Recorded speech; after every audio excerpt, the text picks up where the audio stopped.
I'm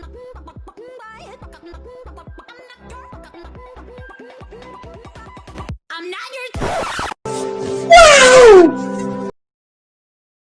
What's up guys, my name is Charles. Welcome back for another tutorial video.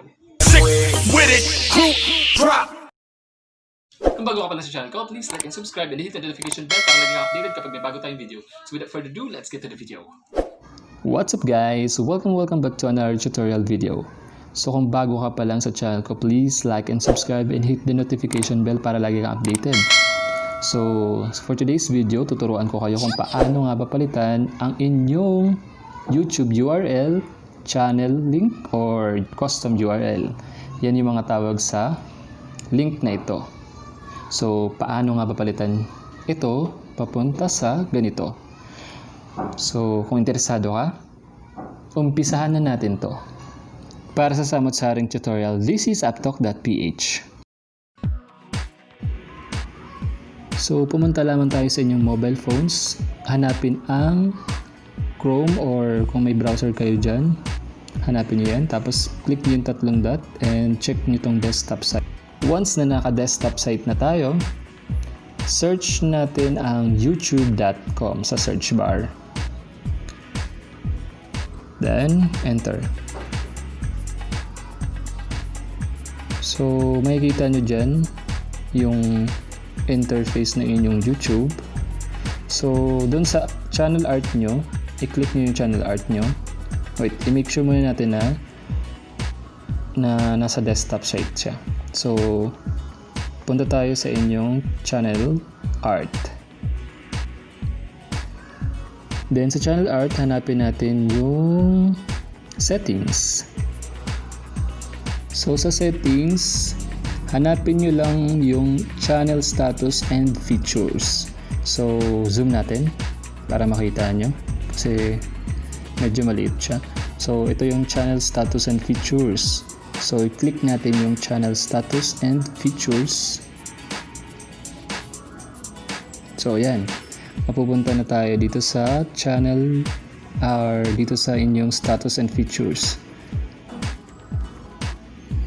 So, bago yun, check muna natin yung ating custom URL. So, search natin yung youtube.com. Tapos, hahanapin natin ang ating channel. So, makakatulong tong link na to para mas mapaikli ang inyong link or maging professional. So, makikita nyo dyan, no? Yung result or yung... So, check natin yung link. So, ayun yun guys, yung youtube.com/channel/uc. So, ganyan kapag hindi nyo pa napapalitan ang inyong URL. So, medyo mahaba siya tapos hindi mo siya mabasa or hindi mo siya matandaan agad. So, ayun guys. Inulit ko lang ulit para makita nyo yung link nang hindi ko pa siya ine-edit. So, yan. So, may mga requirements pala to guys bago ko nyo mapalitan na. Mamaya abangan sa pinakadulo ng video na to. Sasabihin ko dun ang requirements kung paano nyo mapalitan yung URL nyo or yung tatlong requirements. Alam ko tatlo yun eh. Tatlong requirements kung paano nyo mapalitan ang inyong custom URL or channel link. So, balikan natin itong status and features and hanapin natin yung custom thumbnails. So, makikita mo dyan naka-enable na ako. Kasi nga, tapos ko na itong nagawa. So, yun.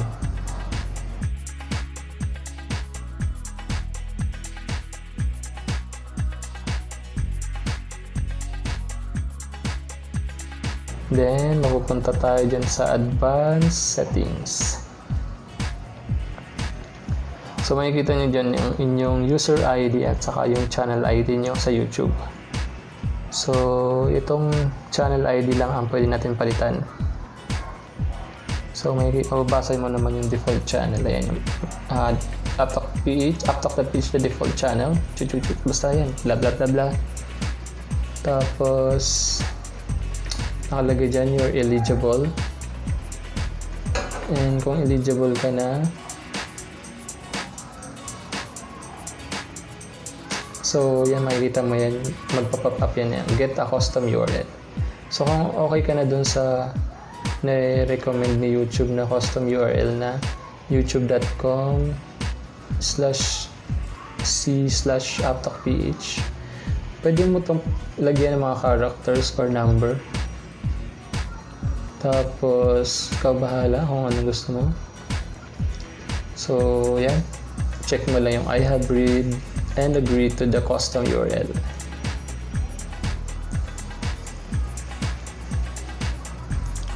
And kung okay na, click mo na yun. Enter.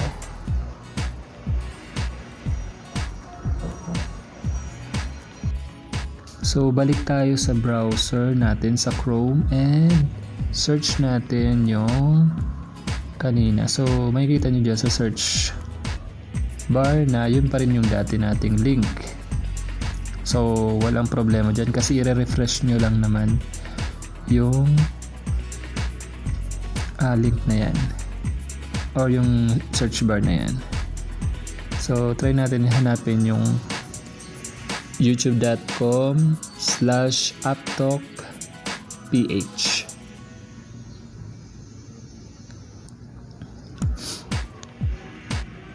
Then enter.